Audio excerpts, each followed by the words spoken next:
Let me put your name up here on the screen. There we go. Oh, how the hell are you, man? I'm great, man. It's a heck of a time to be alive, that's for sure. It sure is. Well, before we get into it, let me just say, first of all, thank you for accepting my nomination. When I saw what you were doing, you're doing this writing and you're into Reiki and meditation and all this stuff. And I was just like, Greg and I met, what was it, 20 years ago? Yeah, about 22 years ago now. Oh, about 22 years. You got 22 years ago. Give or take a few months. Yeah, we both pretty much had the same teacher, and we're working together on ourselves in an organization, personal growth organization.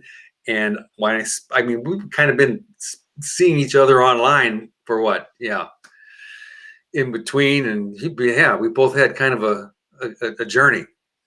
Indeed. Yeah. And right back at you for the nomination and thinking to bring me on. It's an absolute honor to be here and excited to share my story and have this time with you. Absolutely. Yeah. So you're in Billings, Montana right now. Billings, Montana. Originally from by way of Madison, the Mad City, Madison, Wisconsin. Yep. Madison, Wisconsin. Born and raised. Yeah. In between the cornfields. Something like that. Yeah. Madison is this city, but then outside of it, it's pretty much cornfields and farms and very much what you'd think of when you think of Wisconsin. Yeah. Absolutely. Yeah, we used to drive up to the lake house that we used to have up there, and we always used to sing these cheese curd songs. Oh, made up, of course. Those are the best. You can get the cheese curds that squeak when you bite into them. Those are the fresh and the delicious ones. I think I've got a couple of them still lodged in my body somewhere. Yeah. Oh, Greg, it's great to see you, man. So all of you who are watching or listening or whatever, if you don't know what the Self-Achievement Network is, we're a Facebook group. And I always tell everybody we're real simple.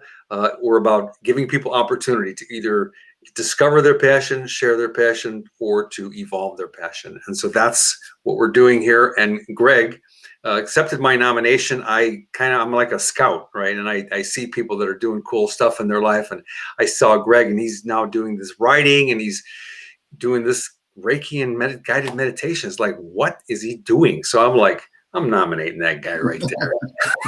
And you're passionate about it, right? Oh yeah. Well, tell us the story. Tell us a little bit about how did you start getting into I mean, is it like something that's recent, or you've been doing it for a long time? And then the writing thing, just give us an overview. Yeah.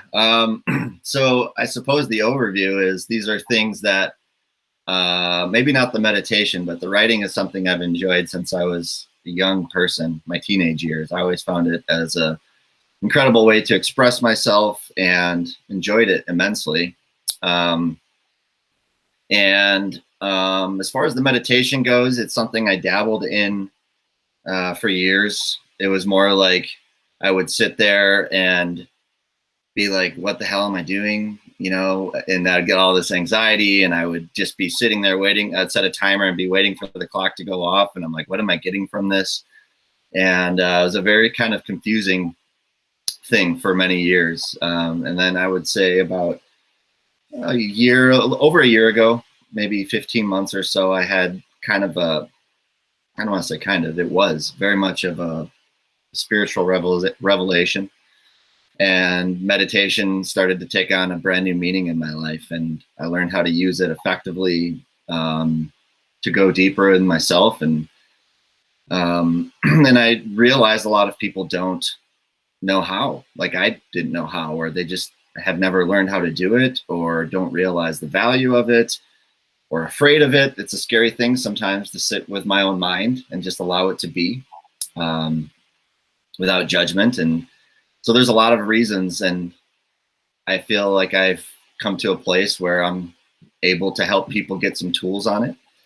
And as far as the writing, you know, I spent a long time of my life, I'll just say, trying to fit into what other people and what society wanted from me. Thinking that I had to do things a certain way, thinking I had to make a certain amount of money, thinking that if I would always have a lot of anxiety when people would ask me, what do you do? And for many years, I did a lot of things. I was in the Navy. I was in sales. I was in like recruiting, and for some time I was a restaurant server and all kinds of things. And that question would always give me so much anxiety because I felt like I had to impress people with my answer. Sure. And at a certain point, I was like, okay, I'm gonna do this for real. And I spent 2 years learning how to become a software developer. And that was like beating my head against the wall every single day. Very difficult stuff for me. Like and coding? Yeah, coding, writing code. Interesting.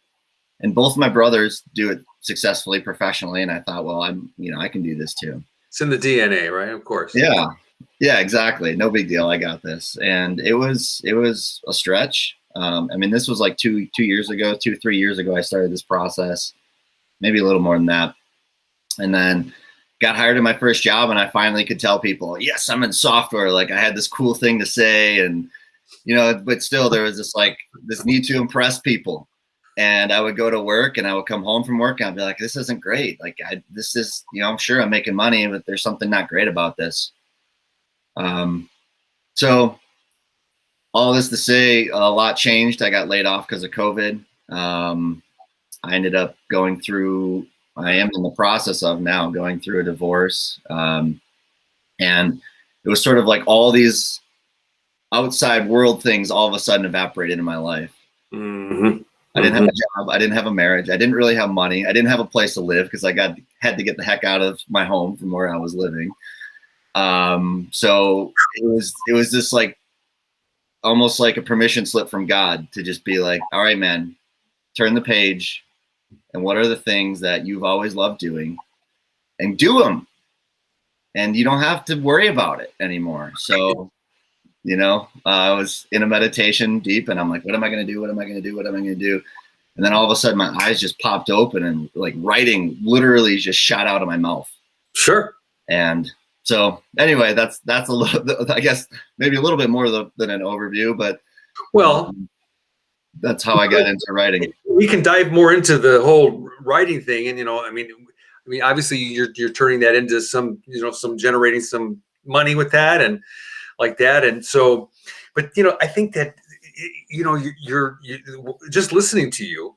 I mean, this is life. I mean, it happens. I always think of it like this. Okay, so we just got through this crisis, honey. I wonder what the next one's going to be.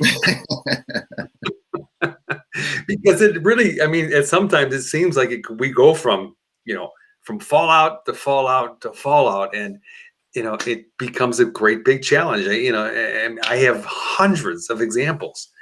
And, a couple of years ago, now it was 2006, we opened up health clubs, and we were going gangbusters, man. We had 600 members, and we had, it was just like everything was going. We went on a cruise. We're like, we got money. Everything is great. And then the housing crisis, in a matter of 2 months, 60% of our members quit.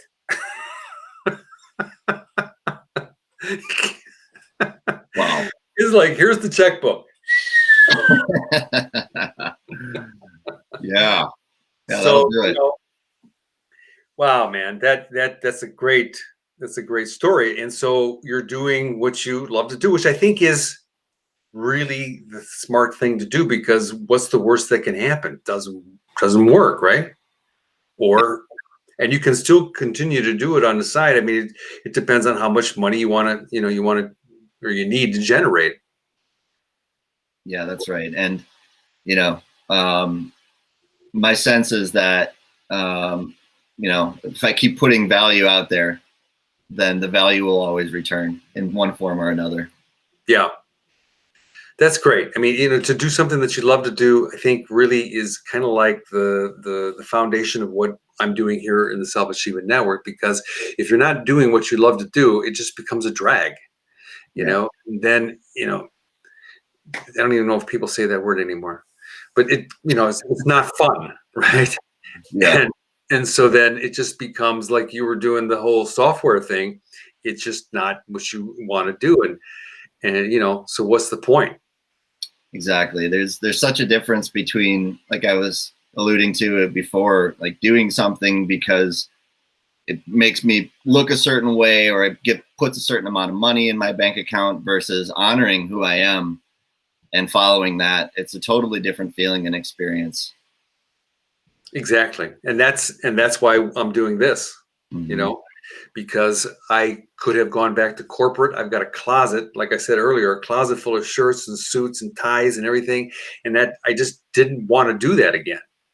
And so I'm just like, no, I mean, I have to, I'm at the age right now where if I don't do it, and you're lucky, you got a few years younger on me. So, and if I don't do it now, it's like, when am I going to do it? And I think that's always the question. When, Mm-hmm. it's been interesting for me because when I've done a lot of training, and we've done a lot of training, and some of the things that I learned along the way, people need to find out, they have to figure out their why. Mm-hmm. And I'm like, yeah, that's important, but what's more important is the when.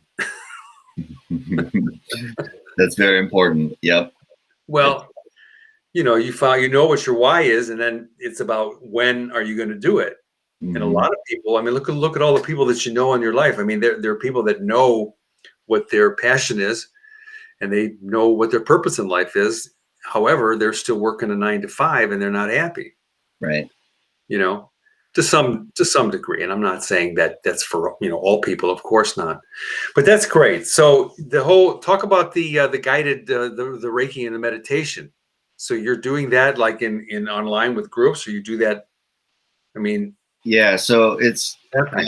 I do a couple things with it. Um, what I love to do is I love to work with individuals with it.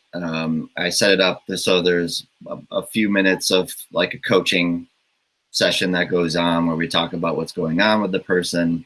And I do this live too, but I certainly do it online, and it works great both ways. And so somebody can talk a little bit about what's going on with them, and I'll tune into where they're at and ask them some questions and get a sense of some things about them. And I'll just put this out there in case there's a lot of people like me a few years ago wondering what the heck is Reiki, and is this the weirdest thing that exists on the planet? I thought that for a while, and the truth is that there's Dominic and I were talking a little bit offline about this, but there's a real, if you break down everything that happens in the universe, everything is an energy field. Everything is a vibration. The sun creates all this energy, which then, comes in, and then the moon has all this energy that shifts things and creates seasons on the planet. And every life form, anything that exists, has this massive energy field. And we as humans are really no exception. And I'm sure at some point in your life, certainly I felt this, we feel things in our heart, whether it's sadness or we feel some sort of energetic experience of things that can happen there. And it's just sort of looking at it from a different perspective than perhaps what I've been taught my whole life, which was, well, I just feel things in my heart. Well, maybe, and maybe there's another way of looking at it, which is there's something happening there that's an energy source. So all that to say, I was very skeptical getting into Reiki, and what I found is it's very powerful. I found it to be healing for myself and for others, a way to really connect with people. So I will lead somebody into sort of a deep meditation, and then intuitively get a sense of some things to help them maybe work their thought patterns, change some things that I heard that they were saying in the original session, and in the coaching part, and then help them maybe shift, looking at it a different way, and then sending some Reiki energy, which it does work via Zoom, and help kind of clear out people's chakra fields and energy fields and get in touch with it, and just mainly help people explore themselves. That's Yeah. the biggest thing. Yeah. It's interesting you're talking about energy, because right now what we're doing, this live broadcast, is all done with energy. Mm-hmm. Right? This whole thing with the phone, it radiates, waves, and it's all energy. And so, that's easy to see because it's manifested right there in front of our eyes. Now, I know that they meaning like scientists somewhere in the world. I mean, I've heard about, they take pictures of human beings at some, I don't know, level, but they're like, when they look at these photos, it's like there's these different like layers of energy around Mm-hmm. us. And so, yeah, and then, that's not just on the outside of our body, that's on the inside of our body. And there's like all kinds of stuff going on there. I was saying to Greg earlier, I took some Reiki classes in my younger years, and I could not for the life of me figure out what this woman was talking about, because my logical brain was like, this is too esoteric, this is kind of weird, and I'm supposed to be feeling the energy coming out of people's bodies. I could feel heat, but I'm like, that's my logical mind, it's just heat. Mm-hmm. But heat, yeah, that's energy. Yep. And it's interesting, right? Like, and I go into this sometimes in meditations, like even the most obvious things, like my voice, as people hear my words, all that they literally are in terms of the physical universe is a vibration that at some point reaches our eardrums, and our eardrums then somehow have this way of receiving it so that our brain can convert it, label it, and turn it into an experience, an internal experience. So, this idea of everything being energy, everything being a vibration, sometimes people think it's kind of woo-woo, but on the most physical, basic level of existence, it's absolutely true. And it's a really valuable way of looking at things, I think. Totally. Absolutely. When you're talking about the ear, the vibrations go into the ear, it moves the eardrum, that turns it to an electrochemical reaction, and that shoots it up into the brain, and then the brain interprets that signal based upon the way that the brain sees the world. Exactly. And that's why we're all different, because we've all grown up in different places, we've seen different things, we've experienced different things, we've been dogmaed by all kinds of things, and all this stuff. Don't do this. Mm-hmm. How can you have any pudding until you eat your, how's it go? How can you eat? Wait. Oh man, yeah. You can't have any pudding. Unless you eat your meat. I don't remember. That's really true, isn't it? Yeah, great album though. We get, inundated by stuff from everywhere, sisters, brothers, teachers, moms, and dads. And then, but you say, oh, did you hear that? And the person standing right next to you, the same thing sounded like a train to me. No, that's not a train. That's an airplane. Mm-hmm. Yep, exactly. Yeah, it's fascinating. So that's what I like to help people get into, is just analyzing, well, how does my brain receive messages? How does my brain receive vibrations? And is it accurate? Is it something that's true for me? Or is it, as you were saying, is it something that has been, because somebody yelled at me about something when I was 8 years old? Don Miguel Ruiz talks about this in the Four Agreements. Now, all of a sudden, somebody tells me I can't sing at 8 years old. Now I make this agreement with that information. And now for the rest of my life, I'm creating that reality of I can't sing, I can't sing, I can't sing. And it might not be true at all. It's just this thing that I've agreed to at some point in my life. Absolutely. How can you have any pudding if you don't eat your meat? There you go. That's funny. But yeah, I mean, it's so true, because the thing that when I was just thinking about when you were talking, it's kind of like, okay, so me, Dominic, I mean, I have my own set of internal thoughts that I have, and they're pretty much on repeat most of the time, admittedly, right? And unless I intentionally switch it, and if I'm not paying attention, I can go down this path for a long time and not change it. And this is what I think is cool about what you're doing, because what you're doing is you're getting in there and you're helping people to kind of shift that conversation so that it becomes a whole new reality for them. And it's just vibrations of the voice changing that, so congratulations, man. High five. Oh, this way.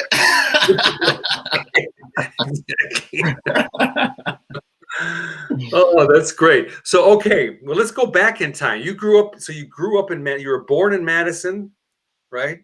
Born in Madison. Two brothers? Two older brothers. Two older brothers, right? Okay, Ma's gone. Ma's gone. Still hanging out? About 8 years ago, passed away. Yeah. Dad's still around. Okay, cool. And then, so you grew up there in Madison. What was that like? Well, Madison's a great city. I have really, say again? A lot of bars. Yeah, well, that's Wisconsin in general. Yeah. They like to drink there. That's a fact. I think UW-Madison has been on the top 10 list of top imbibing campuses, oftentimes number one for many, many years. Right. Which is not shocking.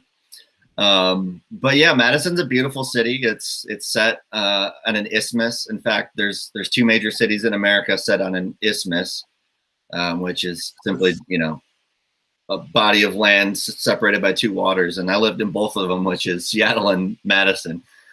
But it's a beautiful area. I love the people there. Very open-minded, very low-key. The university brings a lot of artistic flair to the city, and a lot of musical acts and stuff would come in as a kid. So for a relatively small city, I would say, I think it's maybe 300, 350, somewhere around there. A little less growing up. There's a lot to do. And I always had people that I could hang out with, and there's always, lakes to hang out by and outdoor adventures. And we had a cabin up north. And my family still owns it up there. It's one of my most favorite places in the world. So yeah, I have great memories of Wisconsin. I think I don't know what people think of. I guess I don't want to project what other people think about it. And my sense is that people just think about it, or they don't think about it too much, that it's one of these, it's a great state. I mean, there's lots of, up north, there's lots of trees and woods and hills and valleys and all this stuff. And yeah, even our family had a little spot on a lake, Lake Redstone, for many years. It's just a great place to go and just chill out. And I mean, all the different, there's the skiing, there's the snowboarding, I forgot what they're called, something mountain. And I mean, there's all these places to go when I was a kid. And it was, hop on my motorcycle and go across the border because the drinking age was 18. There you go.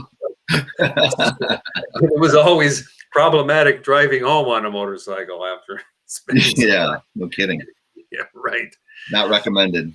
Right. So were you what kind of in general, were you, a quiet kid? Were you adventurous? Were you rebel? I mean, did you give your parents early gray? All the above. Yeah, I was a little bit of everything. As a young kid, apparently I was a really good kid. An angel. And then as soon as puberty started to kick in for me, I had a lot of issues, like many people. But I think this is kind of the beginning of when I realized I had a different path, and then society and school and all these things were trying to cram me into this other way of doing life. And I was really resistant. And by, sixth grade, I was having a really hard time with school. I really was just tuning out of school. By high school, I was skipping a lot of school. I just never resonated with school. I just felt like, why am I here? What am I doing? This is not who I am.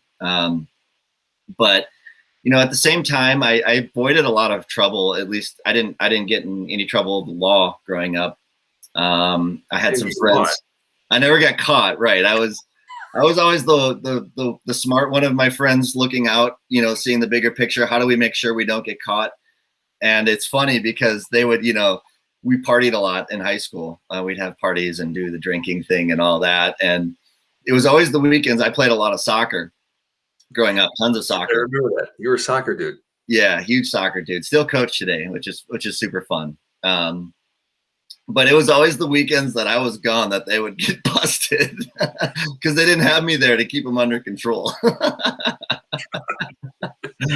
you're so street smart and never got caught. That's great. It's kind of like I never did anything bad, like bad, but it was running from the cops when we had booze in the car or something, and Yeah. Being in the park and you're not supposed to have booze in the park and stupid things like that. Wasn't anything, we weren't robbing stores or anything like that. Yeah, that's along the lines of the kind of things I did.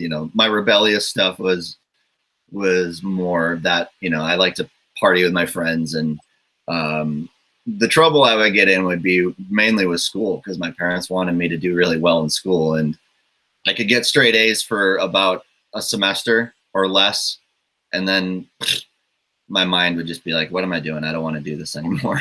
Yeah. Crazy. So, I mean, when you were a kid, did you have thoughts like, when I grow up, I want to be this, or, I mean, being a soccer player was always somewhere in the back of my mind. I think I just wanted to be a kid my whole life. One of my best friend used to talk about this concept of the endless summer. And that just resonates with me, setting up my life in a way, because I remember, some of the best memories of my life is being 13, 12, 8, 10 in that range, summertime.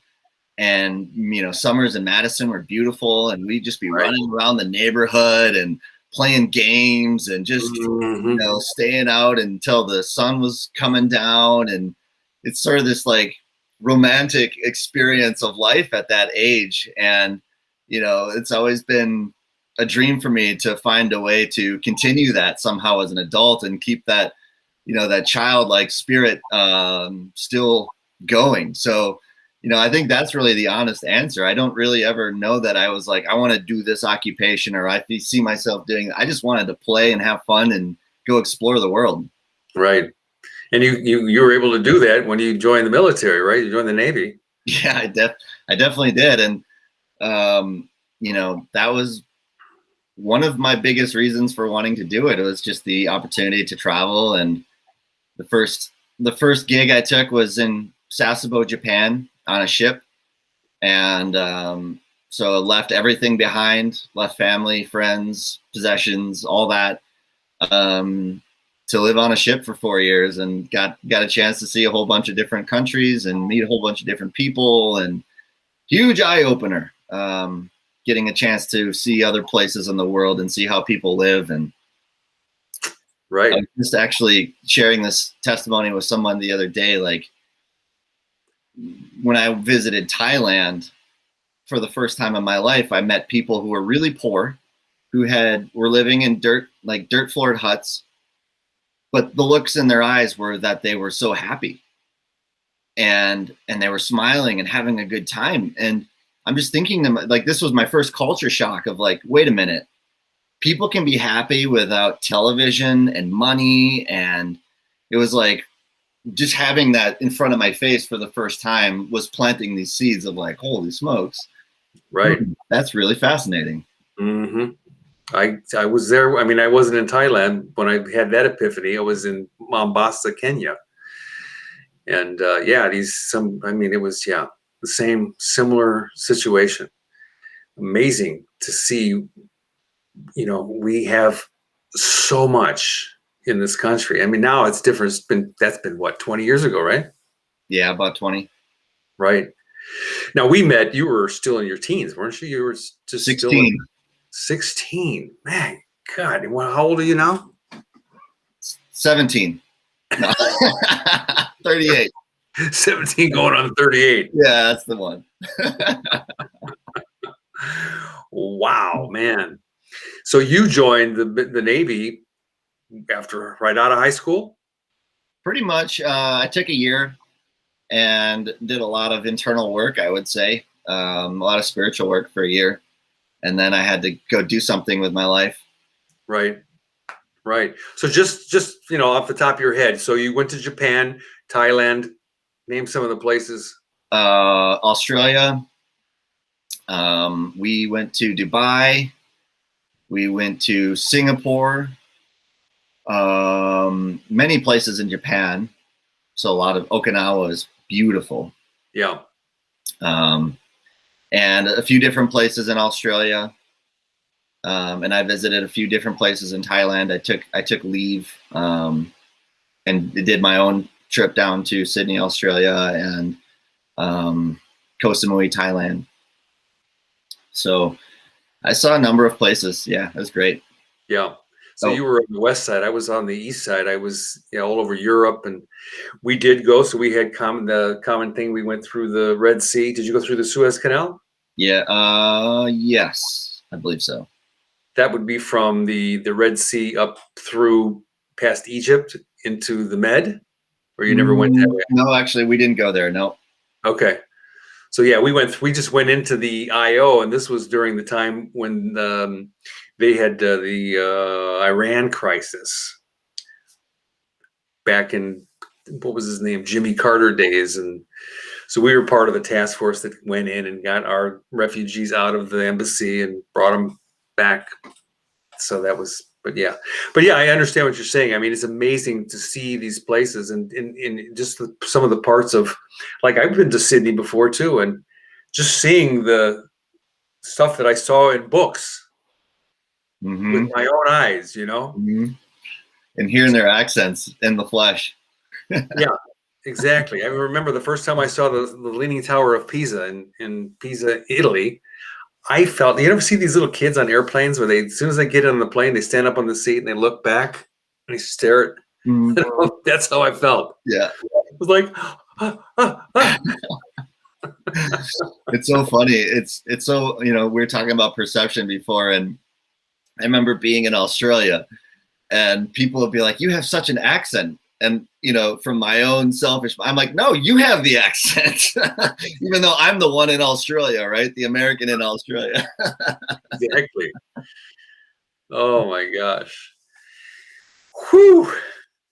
Great stories. I mean, I can't even imagine all the stories. People used to say to me, when you get out of the Navy, people are going to say to you, how was it? What did you do? And you're going to tell them stories, and they're not going to believe you. That's right. It's true. So I always tell people, you hear some old salty sailor telling you stories like that. No way. It's true. It's a different world. Totally different world. Okay. So you got out 8 years later after you had some recruiting time and that, hanging out in the Mad City in the military. And then what happened? When did the married thing come in? After you were in the military still, or you were? It happened a few years, a couple years left in my military career. Okay, so you're still in. I'm still in the Navy, and I moved back to Wisconsin, and my best friend, my late best friend, set me up with this woman, and it was like instant chemistry, and I was really feeling myself at that time in my life, and really motivated and kicking butt in life and following my passions, and a pretty good catch at the time.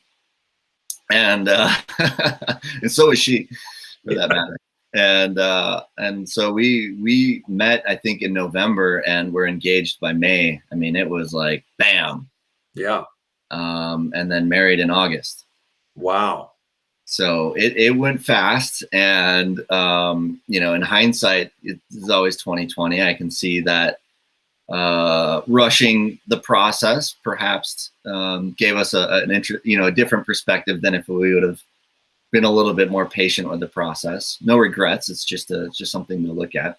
Sure. And so yeah, that I was an excellent recruiter. I loved it because I had a great experience in the Navy, and I could sit there and look kids in the eye and tell them the truth that if you go for it, you're going to have a great time, and this is going to change your life, and it's going to be a wonderful experience. So a lot of recruiters get a bad rap for lying.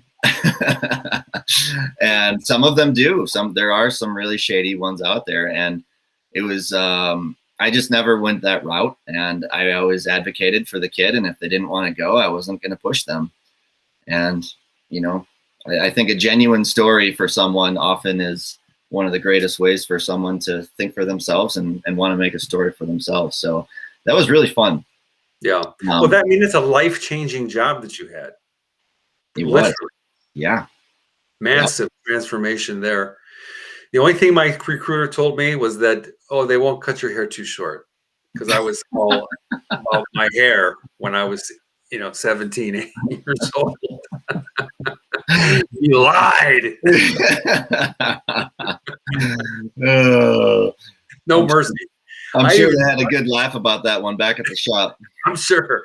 I even tried to stop the guy, but my recruiter said,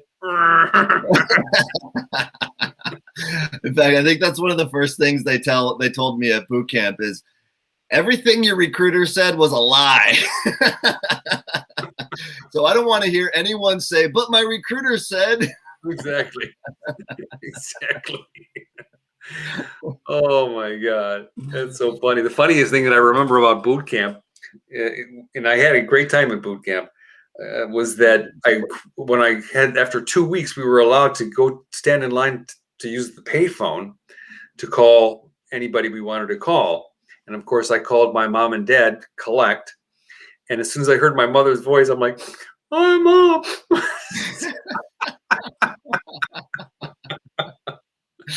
Start bawling. Oh yeah, boot camp is one of the funnest 8 weeks of my life. It was a blast. I mean, it was tough, and it was a blast. It's a tough thing. I mean, it's total shock treatment, Mm-hmm. And this is exactly what people need to get this reality check. I'll tell you just a quick little story. So when I first got on board the ship, they do the onboarding, right? I think it's called onboarding. And then, they show you where your general quarter station is and all this stuff, and where the armory is, and where where do you go when you're sick? Sick bay. Sick bay, all that stuff. So all that stuff is on there, and what to do here and there. And then there was an evaluation that I had to fill out with the little circles, fill in the dots like that, and then comments at the bottom. I said, and there's something about, overall, what did you think of the training? And I said, well, if I had general quarters was called right now, I wouldn't know where the to go. And like an hour later on the intercom, I hear this: petty officer, sir, to report to the executive office right immediately. And I'm just like, uh-oh. And I'm like walking. I'm like, where's the office? Where's the guy's office?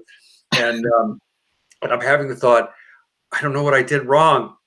And then I even had the thought, well, maybe he's going to welcome me aboard, right? I got into his office. Are you petty officer? Yes, sir. Stand at attention. He chewed my ass out for like 15 minutes. Don't you ever write that on a thing ever again. If you have a question, you ask. This is the United States Navy. You're on a battleship. I'm like, oh, God.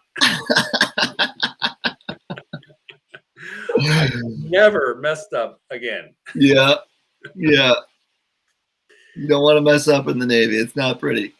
No, it's not. I mean, and it's real. I mean, I didn't until that guy gave me my reality check, I didn't really get it that I was on a United States military ship that had a mission to keep the peace in the world, and we had guns, and I was in charge of shooting them. This is serious stuff, right?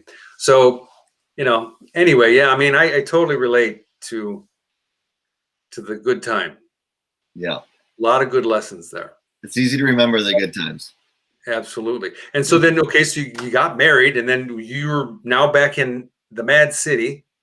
Back in the Mad City. You guys are both working. Everything is going good. Yeah, I was working in sales and recruiting at the time.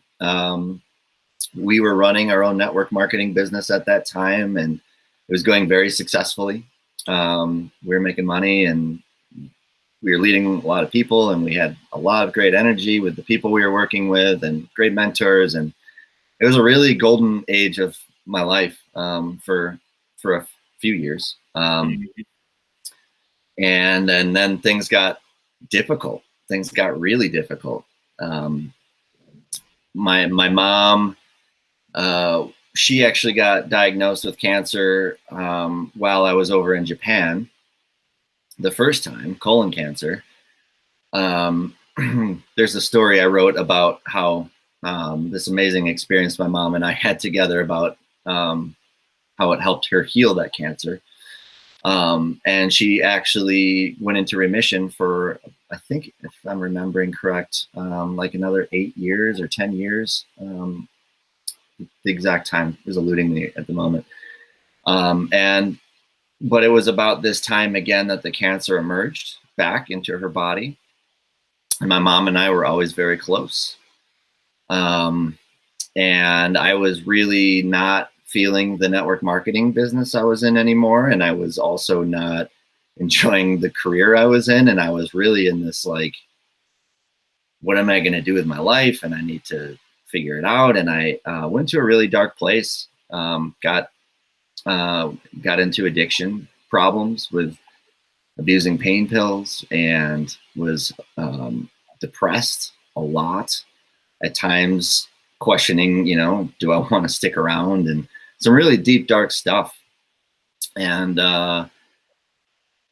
so, that was a really tough time in my life. And I stayed a little bit in that for up and down for about 7 years. I went through a 7-year cycle that was brutal.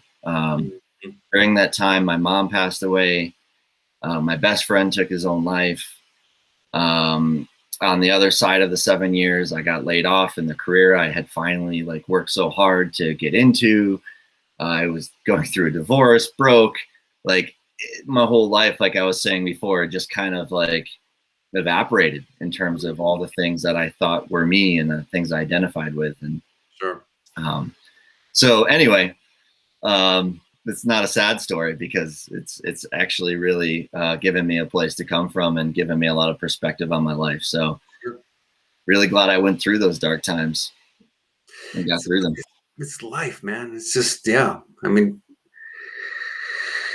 I don't even know what to say. Yeah, they're just, it's life is just like this all the time. There's ups and downs, and you just got to keep this thing keep it in a perspective, because otherwise you can get sucked into it. And this is what happens when people get sucked in. Then they start taking the pills, and they start drinking too much, and they start, whatever, and it becomes a, self-sabotaging existence. Yeah. So it reminds me of a Nietzsche quote: "To live is to suffer. To survive is to find some meaning in the suffering." There you go. I like that. Yeah, and it's about perspective. I was just, Diane and I do this weekly show called The Evolution, and we did our last show last week was about opportunities for growth, and so they're every day, every minute, they're everywhere, and we can either see them as suffering and pain and challenges, and this is difficult, or just get it that this is part of life, and there are opportunities. Thank you so much for giving me the opportunity to work on myself. And sometimes, thank you for giving me the opportunity to work on myself a whole lot. Yep. It's a great, juicy opportunity, So, yeah, you remember all those days, right? Oh yeah, yeah. It's like the more boss, yeah. The more uncomfortable it is, the more of an opportunity it is. Right. Do all the things you don't want to do. Mm-hmm. Yep. The good old days. That's right. So, okay. So how did you end up in Montana? So you're still going through the divorce, but you're not living with your wife. You guys are separated, and it's inevitable. Yeah. Yep. All the paperwork's filed. It's just a formality at this point. So, yeah, it was about the middle of December this last year. She decided, let's not do this anymore. And A little bit of a funny anecdote. I was like, okay, well, just get me through January and I'll figure something out. And as soon as, this was like middle December, as soon as I said January, end of January, she gave me this look like, I'm like, all right, I'll figure something out soon. Tonight. Yeah, like let me hit my Rolodex of people here and see what I can figure out.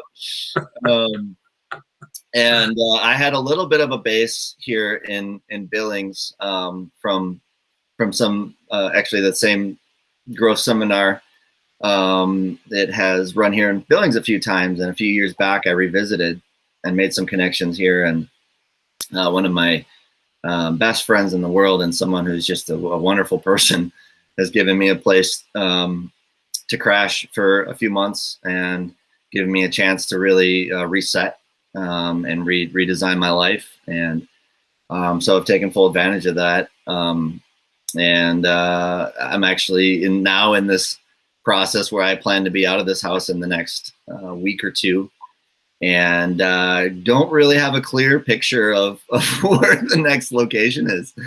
But it's really cool to be in this spot where I don't have an attachment to a job. I don't have to be somewhere.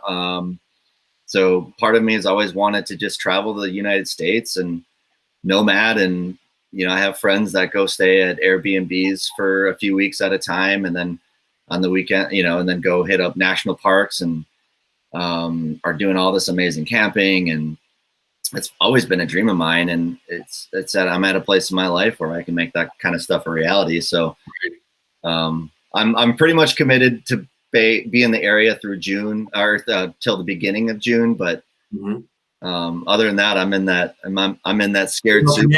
What's next? Here we go. Yeah, that's life, baby. Pulling up the anchor. That's amazing. So where do you see yourself? I mean, so you're doing the writing now. So this is like freelance stuff that you're doing? Yeah, I'm doing a couple things. I'm ghostwriting for people. So I have a friend, another military guy who has some incredible stories. He was an Army guy. And so I'm helping bring his story to life. I'm doing some blog writing. My passion is writing for myself.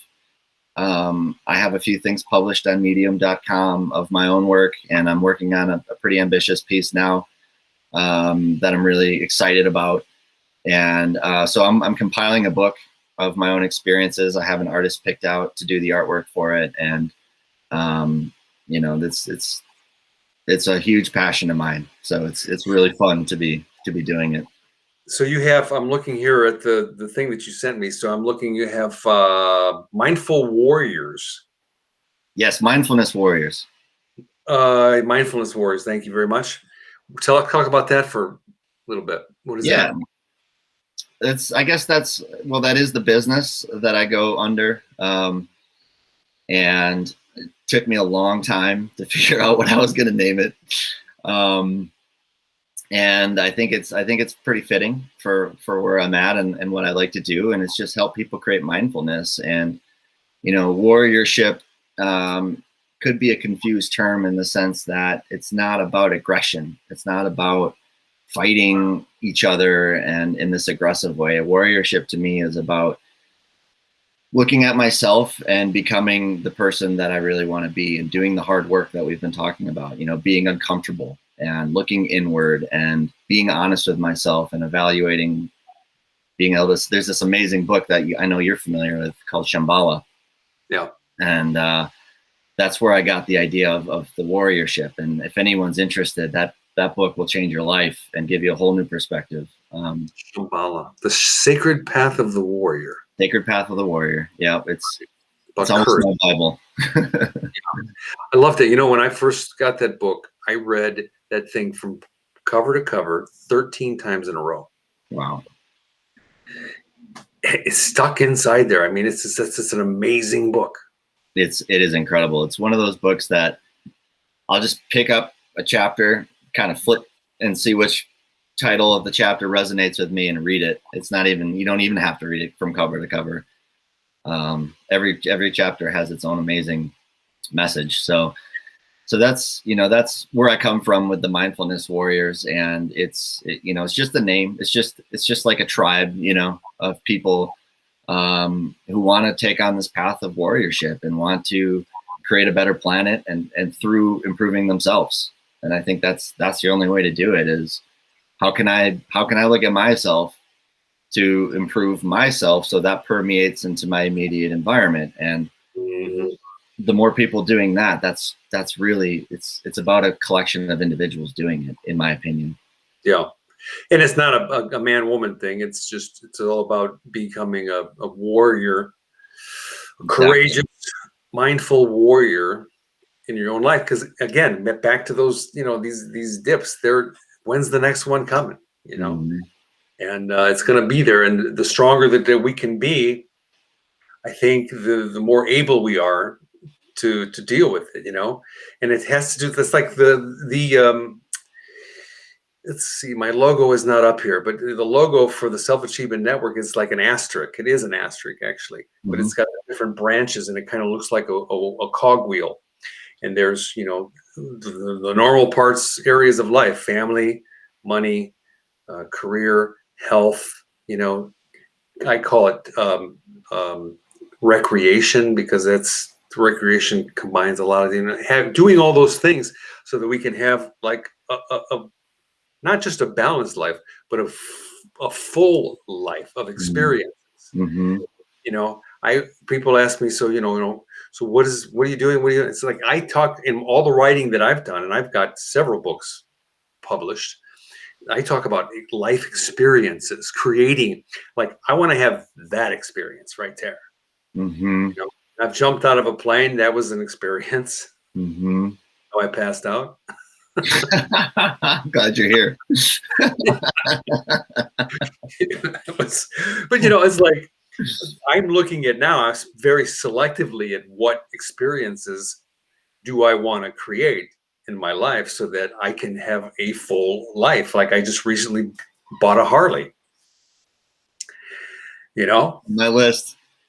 And like, my son's like, why do you want to do the Harley, Dad? I said, because when I drive down the road and I go like this, vroom, vroom, I want to feel like God. I love it. Oh, you're great, man. Yeah. So you don't know where you're gonna pull banker, and then you're gonna go. So you don't know quite yet where you're going, but you're gonna figure it out. Yeah, I'm gonna figure it out. I mean, I have landing spots. I have places I can go in a pinch. But I figure it's always been a dream. Like the book Way of the Peaceful Warrior was a great book of mine growing up, one of my favorites. And I always love reading these stories of people who go on these like impromptu spiritual adventures in their life, and then they go on to write books about it. And I'm like, oh, well, that kind of makes sense right now. That's a bit of where I'm at. So have an adventure, write a book. Have an adventure, write a book. Exactly. There you go. That's awesome. Terrific, dude. That's where I'm at. We'll see what the next chapter brings. Right. All right. So let's just pretend we'll do the let me just get I have a piece of paper with some questions. So, favorite food? Oh boy. I'm just going to say, first thing that comes to mind, pizza. Pizza. That's pretty common. Favorite drink? Manhattan. A Manhattan. Okay. This says favorite song to dance to, but what's your go-to genre? Oh boy. Okay. Now music is a big one. I know that I'm supposed to just jump into that, but I like low-key techno kind of music. Low-key electronic. Techno. Okay. That's interesting. We'll say electronic. That's a more accurate. Right. I'm getting really snobby now, but last time you went snowboarding? Oh man, when I almost broke my tailbone about 10 years ago. Okay. Let's say first time you got drunk. Oh man. Oh. What age? Probably 13. Oh my God. 13. That's probably close to mine too. Ideal vacation spot. If I was to send you a round trip ticket for 2 weeks to go hang out, where would you go? Bali's calling my name. It's great. Bali. Now, where is that? That's in Asia somewhere, right? Indonesia. I think it's in Indonesia. Yeah, like in the Indonesia Indonesia area. area? Yep. Yeah. That's not Asia. That's called Oceania. Yeah. Okay. All right. Now, just pretend that we're okay. So we're doing this person behind the passion interview and talk, right? And let's pretend that every single person on the planet is watching right now. So you have the undivided attention of humanity. What would you say to them? Wow. That's a good one, huh? That is a good one. That we got this, and that love really is the answer. We got this, guys. Keep this connected to this. Everything works out fine. That's it. You know, I guess the thing is, if I'm talking to everyone, I have to keep the message really simple. Yeah. Yeah, it's always a big question. When I thought of that, I was like, that's a really good question to ask, because I mean, there's always been this part of me. It's like I have, I haven't many insights in my life. We all have, right? But if we could just get people to understand that, Yeah. So, yeah. Wow, Greg, you're awesome, man. Such a great time to connect with you and hear some of the background, because I didn't